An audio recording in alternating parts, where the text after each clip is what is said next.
Ever since I was young, my mother taught me one absolute golden rule: break bad boys for the ultimate power trip, but lock down a boring, predictable man to guarantee your lifelong stability. Ever since I was a little girl, my mother taught me one absolute, unbreakable golden rule. She used to sit me down at our scratched kitchen table, her eyes dark and serious, and tell me to date bad boys for the thrill, but marry a boring man for stability. She learned this the hard way. When she was in her early 20s, she fell madly in love with a charming, reckless musician who emptied her bank account and left her stranded in a motel in upstate New York with nothing but a suitcase and a broken heart. That man was my biological father. After that, she married my stepdad, a quiet, completely unexciting carpenter who never missed a day of work, never raised his voice, and never made her heart race. He provided a roof, food, and absolute predictability. But as I grew older, I twisted her rule. I didn't just want to date bad boys for a fleeting thrill. I wanted to break them. I wanted the ultimate power trip. I realized early on that there is a unique, intoxicating kind of power in taking a man who thinks he owns the world and making him entirely dependent on your validation. I became a master of emotional chess, wrapping my manipulation in silk dresses, soft smiles, and calculated silences. And in the heart of New York City, I found my masterpiece. His name was Donovan Mercer. He was 30 years old, the heir to a massive corporate empire, and a notorious heartbreaker. He was the kind of man who could look at a woman across a crowded room and make her feel like she was the only breathing creature on Earth. We were the perfect toxic couple, built entirely on tension, jealousy, and the constant, agonizing thrill of almost losing each other. I remember a specific night at Obsidian, an ultra-exclusive lounge in Manhattan where Donovan practically owned the VIP section. It was loud, the air thick with expensive cologne and desperation. I walked in wearing a dress I knew he couldn't ignore. I saw him immediately. He was leaning over a table, a drink in his hand, laughing with some minor celebrity who was practically throwing herself at him. I didn't throw a fit. I didn't yell. I simply walked over to the bar, ordered my drink, and struck up a deeply engaging conversation with a broad-shouldered stranger standing nearby. I made sure to laugh brightly, tossing my hair, never once glancing in Donovan's direction. It took exactly 4 minutes. I counted them in my head. Suddenly, Donovan was there, his hand wrapping possessively around my waist, his eyes dark with that familiar, territorial rage. He dismissed the stranger with a single, chilling glare and pulled me close, his breath hot against my ear as he whispered that I was driving him insane. That was the power I craved. The ability to pull the strings of a billionaire heir without lifting a finger. I felt like a queen. I felt untouchable. But the truth about playing with fire is that eventually, you realize it doesn't keep you warm when the real winter comes. And my winter was about to hit me like a freight train. The transition from the intoxicating, neon-lit chaos of Donovan's world to the sterile, bleach-scented hallways of Mount Sinai Hospital was enough to give anyone whiplash. Just 12 hours after I had successfully manipulated Donovan into a jealous frenzy at the club, I was sitting in a stiff plastic chair in the oncology ward. My mother had been diagnosed with stage 3 lung cancer a month prior, and the reality of it was settling into our lives like a thick, suffocating fog. I watched her sleep. She looked so small, so fragile amidst the tangle of tubes and the rhythmic, merciless beeping of the heart monitor. This was the woman who had taught me to be ruthless, now reduced to hoping her insurance would cover the next round of treatment. I held a stack of medical bills in my lap. I had just opened one from the hospital administration. It was for $47,000. And that was just the portion the insurance company had casually decided they were not going to cover. I stared at that number until the zeros blurred together. $47,000. In that exact moment, a cold, harsh clarity washed over me. What good was my power? What did it actually matter that I could make Donovan Mercer leave a VIP table to claim me? My ability to twist a billionaire around my little finger could not pay for my mother's chemotherapy. My emotional chess games could not negotiate with an insurance adjuster. The thrill of our toxic romance felt incredibly hollow, utterly useless in the face of actual, life-or-death reality. I realized that my mother's rule about marrying a boring man for stability wasn't just about avoiding a broken heart. It was about survival. It was about having a fortress when the world decides to go to war with you. Donovan was a hurricane. He was exciting, destructive, and entirely unpredictable. But you cannot live inside a hurricane. You cannot bring a sick mother into a hurricane and expect her to be safe. I needed a fortress. I needed absolute, unshakable control.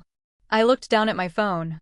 I had 3 missed texts from Donovan, complaining that I had left his penthouse too early that morning, demanding to know when I was coming back to entertain him. He didn't ask how my mother was doing. He didn't ask if I was okay. He only cared about his own immediate gratification. A wave of profound exhaustion hit me. I was 28 years old, and I was so tired of playing the game. I didn't want the thrill anymore. I wanted the ground beneath my feet to stop moving. I made a silent promise to my mother, right there in that terrible, brightly lit hospital room. I was going to secure our future, and I was going to cut Donovan Mercer out of my life like a tumor. I just needed the perfect exit strategy, one that left me holding the cards. That evening, Donovan sent his driver to pick me up from the hospital. I sat in the back of the sleek black car, watching the city lights smear across the tinted windows. When I arrived at his penthouse, he was lounging on the sofa, pouring a glass of whiskey, completely untouched by the heavy reality I had been drowning in all day. I decided to test the waters. I sat down across from him, folded my hands in my lap, and looked him dead in the eye. I told him I wanted to get married. I expected resistance, but his reaction was worse. He laughed. It wasn't a cruel laugh, but a dismissive, amused chuckle, as if I had just suggested we fly to the moon for breakfast. He leaned back, taking a slow sip of his drink, and told me to pick a date, saying we could just go to City Hall and get the paperwork out of the way. He stripped the concept of marriage of all its weight, all its security, turning it into just another administrative chore. He told me I was just bored, that the hospital stress was making me dramatic. He pulled me into his lap, kissing my neck, trying to distract me with the same physical charm that used to work like a charm. But I felt absolutely nothing. The illusion was completely shattered. We went to bed, but I stayed awake, staring at the ceiling, my mind racing with calculations. Then, at exactly 1 a.m, the universe handed me my exit ticket. His phone buzzed on the nightstand. The screen lit up in the dark room. The name on the display was Bianca.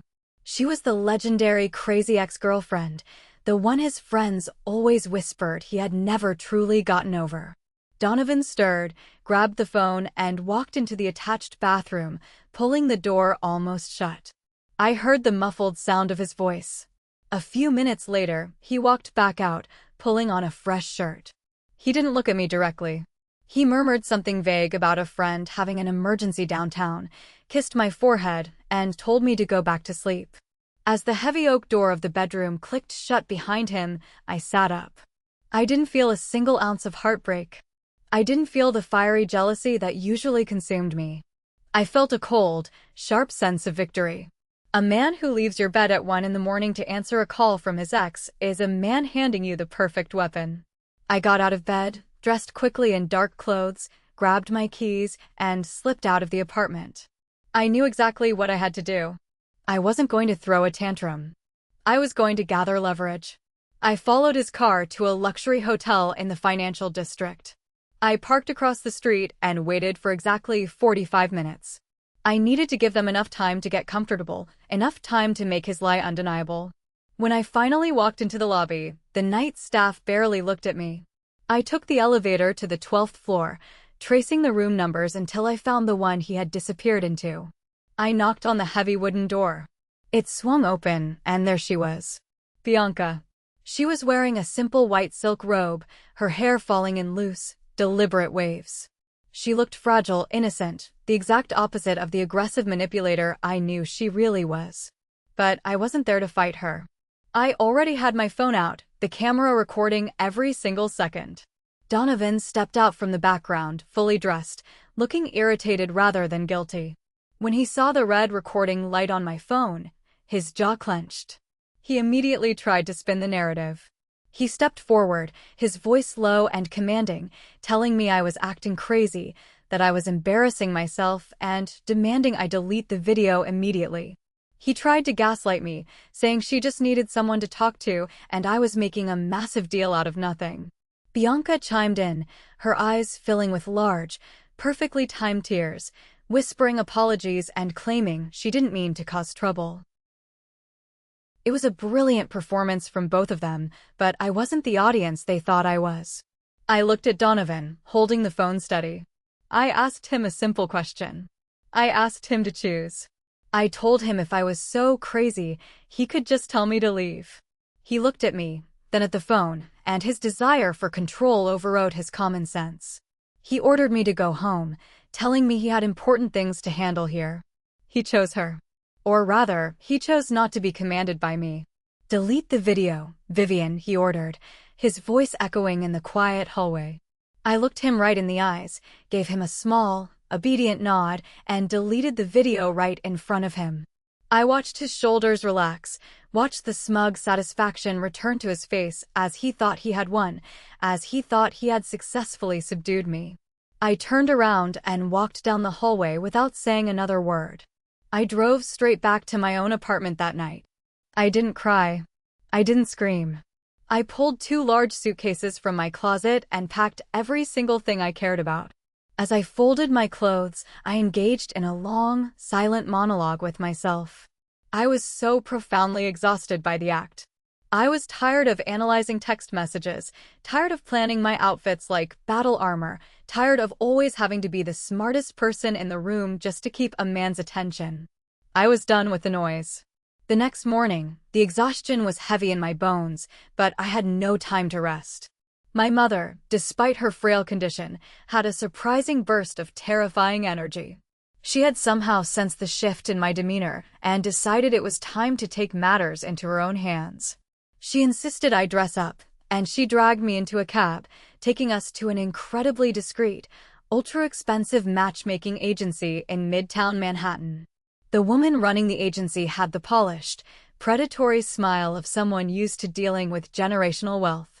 She offered us coffee in delicate porcelain cups and began explaining their tier system.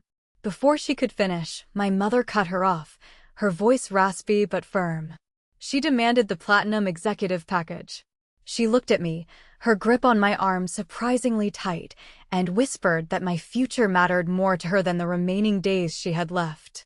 It was a heavy, manipulative guilt trip, but it worked. The matchmaker handed me a thick, leather-bound portfolio. It was literally a menu of men. I flipped through the heavy pages, my eyes scanning the profiles of neurosurgeons, international real estate developers, and hedge fund managers. They were all incredibly handsome, boasting active lifestyles and a love for exotic travel. They all looked like they required a lot of energy. Energy I no longer possessed. I rejected them one by one, explaining to my mother that a surgeon would never be home, and a real estate developer would have too many hidden offshore liabilities. Then, near the back of the book, I stopped. The name at the top of the page was Silas Frost. He was 34 years old, the founder of a massive data security tech firm. His photo wasn't taken on a yacht or a ski slope. It was a simple, professional headshot. His face was sharp, analytical, and entirely unreadable. His profile listed his net worth, which was staggering, but more importantly, it listed his traits: highly organized, predictable schedule, no public scandals, no social media presence. The summary described him as ruthlessly efficient and profoundly private. He was, by all societal standards of romance, incredibly boring. There was no thrill in his eyes, no promise of wild adventures. He looked like a human calculator. And in that moment, he was exactly what I was looking for. I pointed at his photo. I told the matchmaker I wanted to meet him. I didn't want a lover. I wanted a business partner. I wanted a human shield. Before I could meet Silas Frost and step into my new life, I had to completely burn the bridge to my old one. I sat in my apartment, opened my phone, went to the recently deleted folder, and recovered the video of Donovan and Bianca at the hotel. I set up an encrypted, anonymous email address and sent the file directly to one of the most ruthless gossip publications in the city. They replied within 10 minutes, offering me $2,000 for exclusive rights. I didn't negotiate. The money was irrelevant. I just wanted the match struck and the fire started. By noon the next day, the internet was exploding. Headlines about the Mercer heir caught in a late-night hotel scandal with a mystery woman were everywhere. I turned off my phone, put on a perfectly tailored, modest gray suit, and headed to my introductory meeting with Silas Frost. His penthouse was in a high-rise building that didn't have a name, just an address. The private elevator opened directly into his living space. It was expansive, cold, and entirely devoid of personality. There was no art, no clutter, just floor-to-ceiling glass overlooking the gray city below. Silas was standing by the window, wearing a dark suit without a tie. He didn't offer me a drink. He didn't offer a warm smile. He turned around, his eyes locking onto mine, and the first thing he said was not a greeting. He stated, very calmly, that I had sold the video for $2,000. My heart skipped a beat, but I forced my face to remain perfectly blank. I asked him how he knew that. He didn't explain his methods, he simply stated that it was a remarkably low price for a piece of media that was currently causing a 3% drop in Mercer Enterprises' stock value. He walked over to a massive marble kitchen island and leaned against it. It was then that he laid his cards on the table. He told me that Donovan Mercer wasn't just a rich playboy. His family's company was the primary competitor to Silas's own tech firm. Silas explained that my little revenge stunt had created a massive vulnerability in his rival's armor. He analyzed my actions not as a jealous ex-girlfriend, but as a tactical strike. He proposed an alliance. A highly publicized, entirely strategic fake engagement. He explained the logic with chilling precision. My association with him would provide me with absolute financial security, top-tier medical care for my mother, and complete protection from Donovan's inevitable wrath. In return, having me on his arm would humiliate the Mercer family, destabilize Donovan further, and provide Silas with the ultimate leverage in an upcoming corporate merger. I stood there, listening to a man negotiate a marriage proposal like a hostile takeover. It was brilliant. It was bloodless. It was the safest I had felt in years. I looked at Silas Frost, extended my hand, and told him we had a deal. If you find this story interesting, please like the video, subscribe to the channel, and leave a comment with the name of the city you live in. Every comment helps the video reach more viewers. Thank you very much. The ink on our invisible contract was barely dry when the private elevator to Silas's penthouse chimed loudly. It didn't announce a visitor, it simply opened. I was sitting on a minimalist white leather sofa, holding a glass of sparkling water, when Donovan Mercer walked in like he owned the building. He was wearing a dark, tailored suit, his hair slightly disheveled, his eyes burning with a chaotic, unhinged energy. He bypassed the security downstairs because men like Donovan believe that a heavy enough tip and a threatening enough glare can unlock any door in Manhattan. He didn't look at Silas first. His eyes locked onto me, wide with a mixture of disbelief and absolute fury. He marched across the expansive living room, his heavy footsteps echoing against the hardwood floor. He reached out and grabbed my wrist. He didn't squeeze hard enough to bruise, but the grip was entirely territorial. It was a physical demand for my submission. He leaned down, his face inches from mine, and his voice was a low, vibrating growl. He asked me if this was my grand performance. He asked if I honestly thought I could sell a video to the press, humiliate him globally, and then run to his biggest corporate rival to hide. He told me to get up, stating that we were leaving and that I was done throwing my little tantrum. For the first time in our entire relationship, I didn't feel the urge to play the game back. I didn't smirk, I didn't try to make him more jealous, and I didn't pull away. I just sat there, looking at his hand wrapped around my wrist, and felt absolutely nothing but a cold, heavy exhaustion. Before I could speak, a voice cut through the tension. It was Silas. He hadn't stood up. He was still leaning casually against the kitchen island, a tablet in his hand. He didn't raise his voice.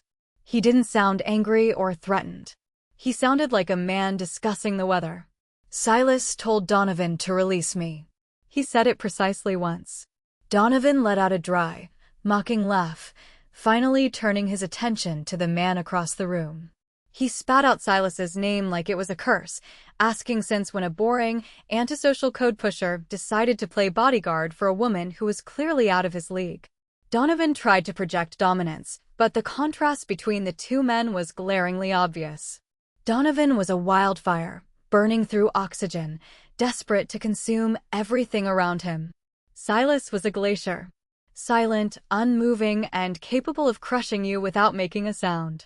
Silas set his tablet down on the marble counter with a soft click. He told Donovan that he didn't play with fire because he owned the building the fire was trying to burn down. Silas smoothly explained that I was not a hostage, nor was I a pawn that Donovan could drag back to his messy, public life. He officially informed Donovan that we were engaged and that any further harassment would be handled not by a screaming match, but by a fleet of corporate lawyers filing restraining orders and corporate espionage lawsuits. Donovan looked back at me, searching my eyes for a hint that this was a joke, a desperate ploy to win him back. But my face was blank. He slowly released my wrist. His arrogance faltered, replaced by a sudden, jarring realization that he had walked into a room where his inherited power meant absolutely nothing. He took a step back, his jaw tight. He looked at me one last time and told me I was playing a game I didn't understand, warning me that there was no clean way out of this. Then he turned and walked back to the elevator. When the doors closed behind him, the silence in the penthouse was absolute. I looked at Silas. I had successfully moved from a chaotic war zone into an impenetrable fortress. The relief of Donovan's departure lasted exactly 2 hours.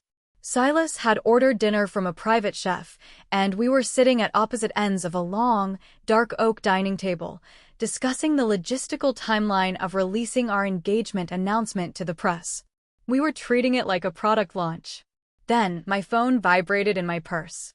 I pulled it out, expecting a frantic text from my mother or a barrage of insults from Donovan. Instead, it was an unknown number. There was no text, just a single, high-resolution image.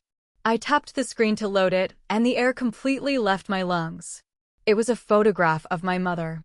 She was walking out of the front sliding doors of Mount Sinai Hospital, leaning heavily on her cane, wearing the exact yellow scarf I had bought her for her birthday. The photo was taken from a distance, likely from a parked car across the street, but the zoom was incredible. It was crystal clear. Beneath the image, a single line of text finally loaded. It read, "Wars always have collateral damage." My hands started to shake violently. The phone clattered onto the oak table. The intoxicating high of outsmarting Donovan vanished, replaced by a primal, blinding terror. I couldn't breathe. My mother was sick. She was vulnerable. And someone was watching her. Silas noticed the immediate shift in my demeanor. He stood up, walked over to my side of the table, and picked up the phone. He didn't ask if I was okay. He didn't offer a comforting hug. He looked at the image, his eyes narrowing slightly as he analyzed the lighting, the angle, and the timestamp. I choked out a whisper, asking if Donovan sent it. I told Silas that Donovan was angry enough to try and scare me, to force me back into line by threatening the only person I cared about. Silas shook his head, his voice steady and clinical. He said this was not Donovan's style. Donovan was a creature of ego. If he wanted to threaten someone, he would do it to their face, loudly, where he could watch them cower. This photograph was quiet. It was calculated. It was the work of someone who understood that the most effective way to break an opponent is to target their weakest, most hidden vulnerability. Silas forwarded the message to his own secure server to run a trace, wiping the image from my phone so I wouldn't have to look at it again. He turned to me, his expression entirely serious. He told me that whoever sent this was escalating the situation, moving it from a tabloid scandal into a highly dangerous territory. We were no longer just dealing with a bruised billionaire ego. We had triggered a landmine, and we didn't even know whose field we were walking in. I asked him what we were going to do. I was ready to call it off, ready to run back to my apartment, lock the doors, and beg for forgiveness from whoever I had angered. But Silas Frost didn't believe in retreating.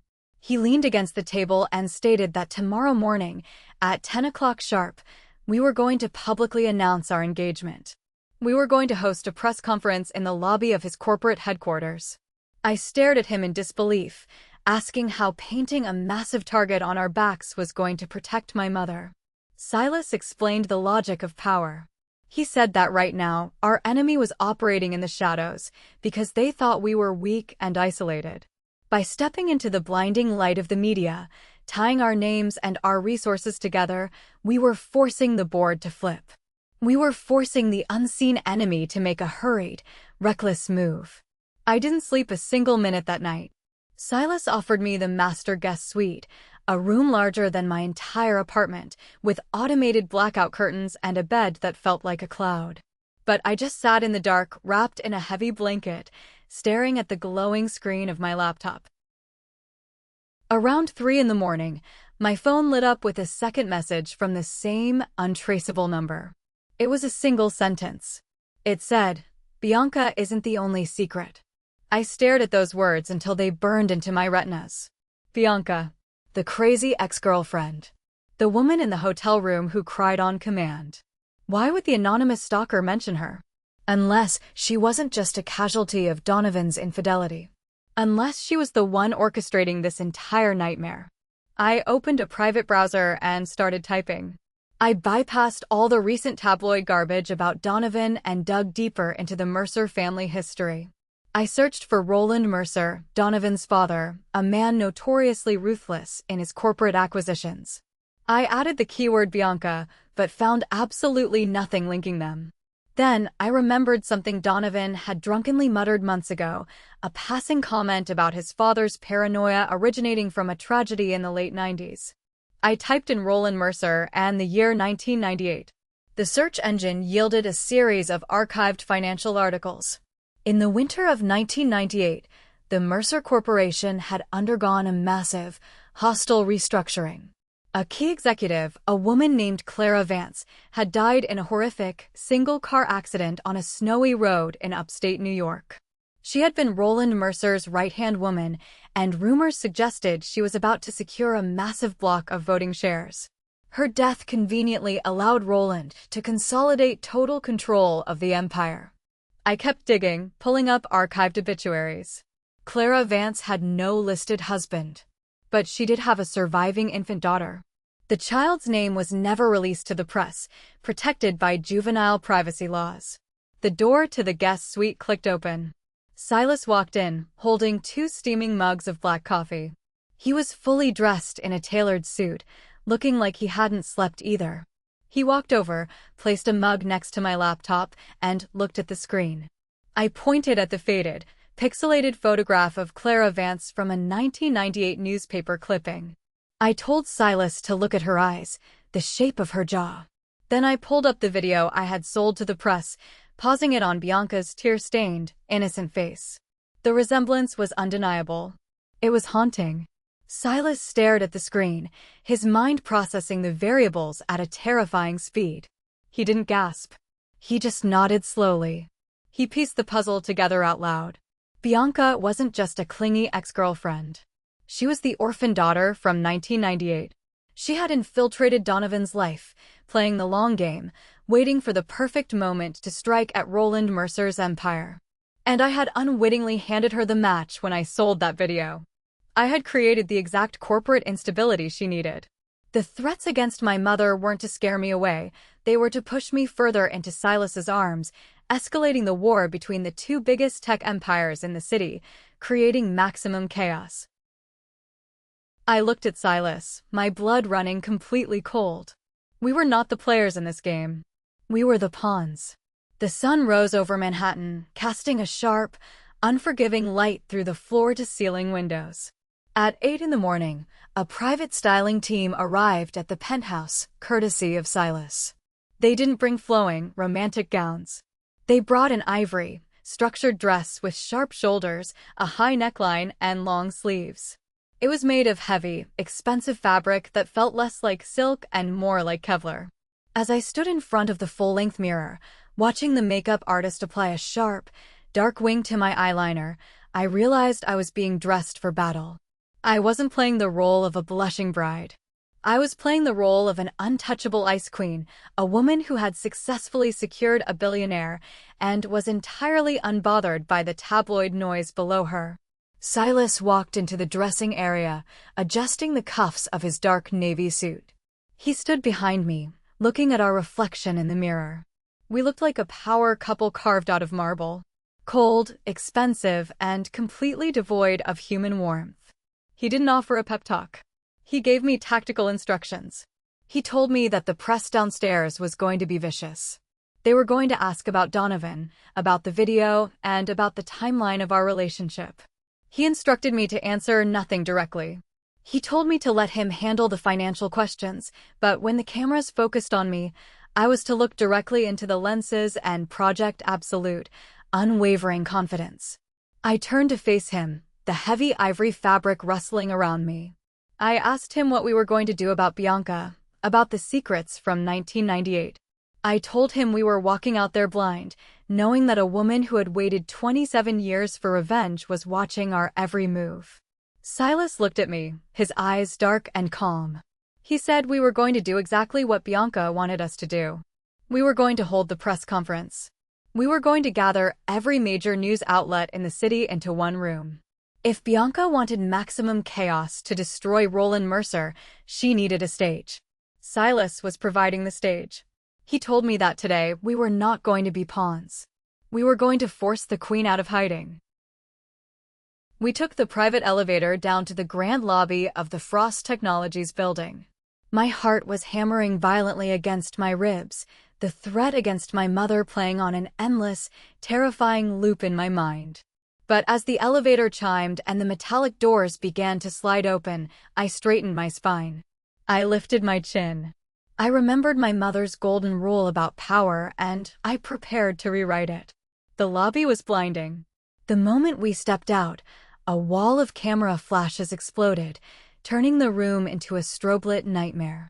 There were hundreds of reporters, microphones shoved past the velvet security ropes, voices overlapping in a deafening roar of questions. They were screaming Donovan's name, asking if this engagement was a revenge plot, asking if Silas Frost was organizing a hostile takeover of Mercer Enterprises. Silas held my hand firmly. His grip was entirely professional, an anchor keeping me from drowning in the noise. We walked up to the podium. Silas spoke first, his voice projecting through the speakers with a smooth, commanding authority. He announced our engagement, framing it not as a whirlwind romance, but as a meeting of equals, a partnership built on mutual respect and shared vision. It was the most boring, corporate declaration of love in history, and the press hated it. They wanted blood. A reporter from the front row shoved a microphone forward, looking directly at me. He yelled, asking why I was committing so quickly to Silas just days after the Mercer scandal leaked. He asked if I was running away from the truth. I leaned forward toward the microphone. I didn't look at the reporter. I scanned the crowd, looking past the cameras, searching the faces in the back of the room. I took a slow, deep breath and I hijacked the narrative. I spoke clearly, ensuring every single word echoed across the marble lobby. I stated that I wasn't running from the truth. In fact, I was finally embracing it. I said that sometimes, the truth takes decades to surface. I paused, letting the silence stretch just long enough to be uncomfortable, before adding that I was specifically referring to the truths buried in the winter of 1998. The room went dead silent. The clicking of the cameras slowed. The reporters looked at each other in confusion, but the shift in the atmosphere was immediate. From the far side of the room, near the glass revolving doors, a figure stepped forward, pushing past the security guards. It wasn't a reporter. It was Roland Mercer, Donovan's father. He was a tall, imposing man with silver hair and eyes as cold as absolute zero. He had clearly rushed over to do damage control, to protect his son's image and his company's stock. Roland Mercer spoke, his voice booming without the need for a microphone. He called the press conference a circus and told the reporters to leave, stating that his family would not be subjected to the irrelevant, slanderous speculation of a bitter ex-girlfriend. He looked at me with pure, unadulterated hatred. He thought he could silence me with his presence alone. But I didn't flinch. I held my ground, gripping the edges of the podium, and stared back at the man who had ordered the tracking of my sick mother. I was about to speak again, to push him further, when the final piece of the puzzle stepped out of the shadows. She walked out from behind a massive marble pillar on the opposite side of the lobby. It was Bianca. She wasn't wearing the fragile, innocent white silk robe from the hotel room. She was wearing a sharp, tailored black suit, her hair pulled back tightly, her face stripped of all the fake, tearful vulnerability. She looked exactly like what she was, a predator who had finally cornered her prey. The cameras immediately pivoted toward her. Roland Mercer's face drained of color. He took a step back, his arrogant posture instantly collapsing. Bianca walked to the center of the room, standing right between the podium and Roland. She didn't yell. Her voice was steady, carrying a chilling, practiced calm. She announced her full name to the press. Not just Bianca, but Bianca Vance. She turned to Roland Mercer. She told the crowd that she was the one who sent the anonymous threats, the one who orchestrated the media leak, all to force this exact moment. She reached into her leather briefcase and pulled out a thick, legal folder. She held it up for the cameras to see. She declared that she had undergone a court-mandated DNA test 3 months ago. She stated, with absolute clarity, that she was not just a rumor or a fleeting scandal. She was Roland Mercer's biological daughter. Gasps erupted from the press pool. The flashes went completely frantic. But Bianca wasn't finished. She turned her gaze directly onto her biological father.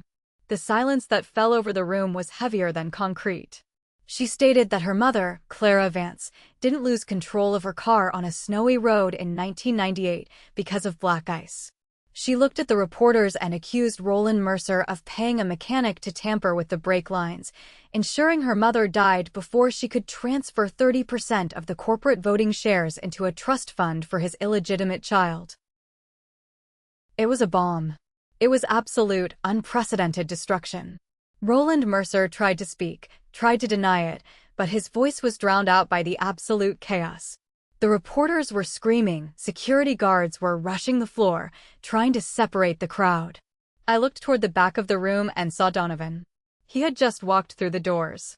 He was standing frozen, staring at the woman he thought was his crazy ex-girlfriend, listening to her prove that they shared the same father, and listening to her accuse his father of murder. Donovan looked like a man who had just watched his entire universe shatter into a million irreparable pieces. The swagger, the arrogance, the bad boy thrill, it was all gone, completely eradicated by the horrifying reality of his family's legacy.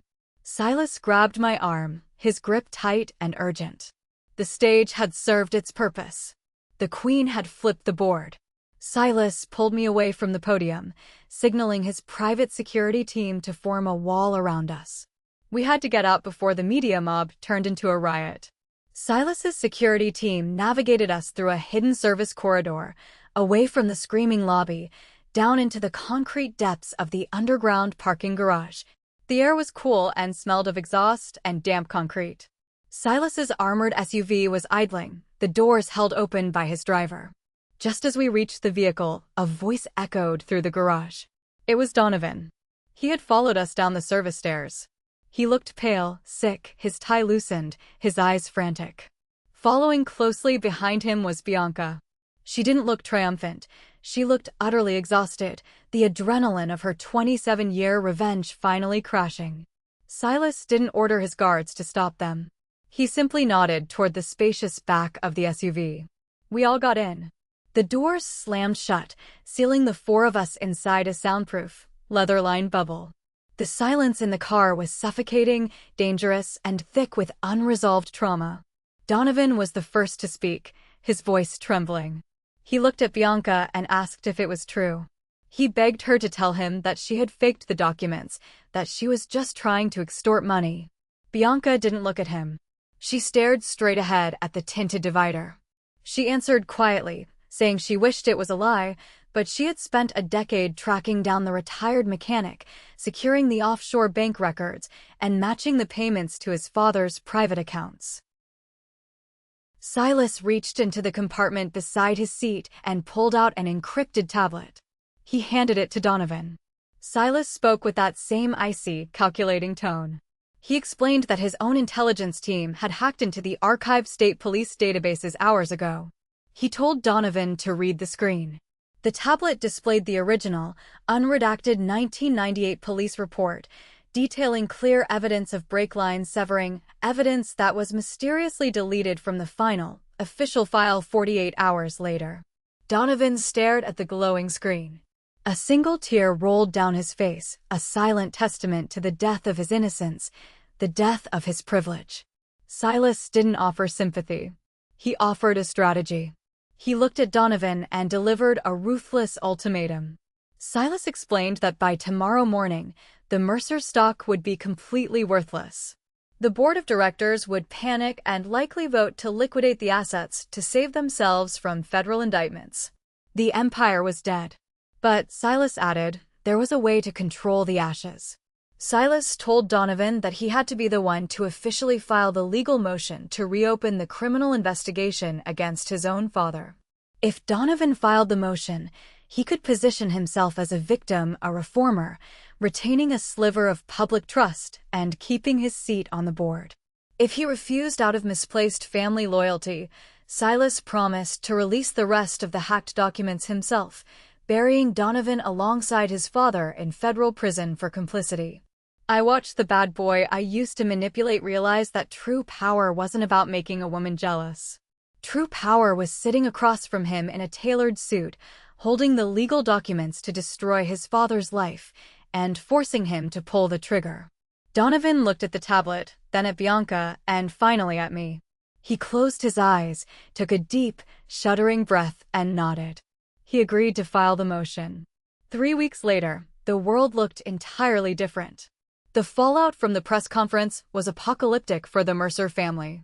Roland Mercer stepped down from his position as CEO within 48 hours and was formally indicted by federal prosecutors shortly after. The criminal trial would take years, but the court of public opinion had already sentenced him.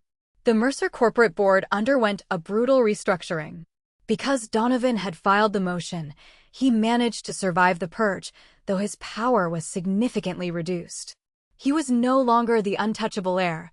He was a man forced to clean up a catastrophic mess. And sitting directly across from him at the boardroom table was Bianca, legally recognized, holding her mother's 30% voting shares. As for Silas, he maneuvered through the chaos flawlessly. With his primary competitor paralyzed by scandal, Frost Technologies absorbed a massive chunk of the market share.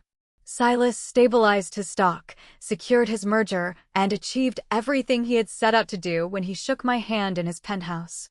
On a quiet Tuesday afternoon, I went to Silas's office to finalize the paperwork ending our fake engagement. We sat across his massive glass desk.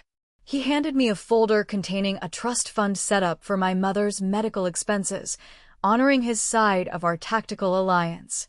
I signed the non-disclosure agreements, sliding the pen back across the desk. I looked at Silas, a man who had provided me with absolute safety in the middle of a war zone. I told him I respected him immensely, but that I couldn't stay in his world. I realized that a life devoid of emotion, operating entirely on strategy and leverage, was just a different kind of prison. Silas didn't try to convince me to stay.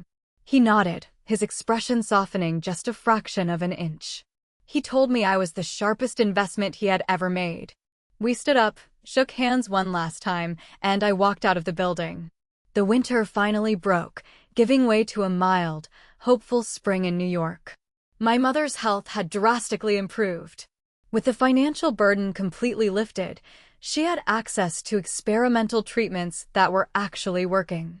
She was out of the hospital, living in a quiet suburban home I had rented for us, spending her days gardening instead of analyzing my dating life. I stopped manipulating men. I stopped going to elite nightclubs. I took a job at a nonprofit organization that provides legal and financial counsel to women trying to escape abusive and manipulative relationships. I traded the silk dresses for comfortable sweaters. I traded the thrill of toxic power for the deep, unglamorous satisfaction of actually helping people. A few months later, I received a text from Donovan. He asked to meet for coffee. I agreed, curious to see what was left of the man I used to know. We met at a small, entirely unpretentious diner in Brooklyn.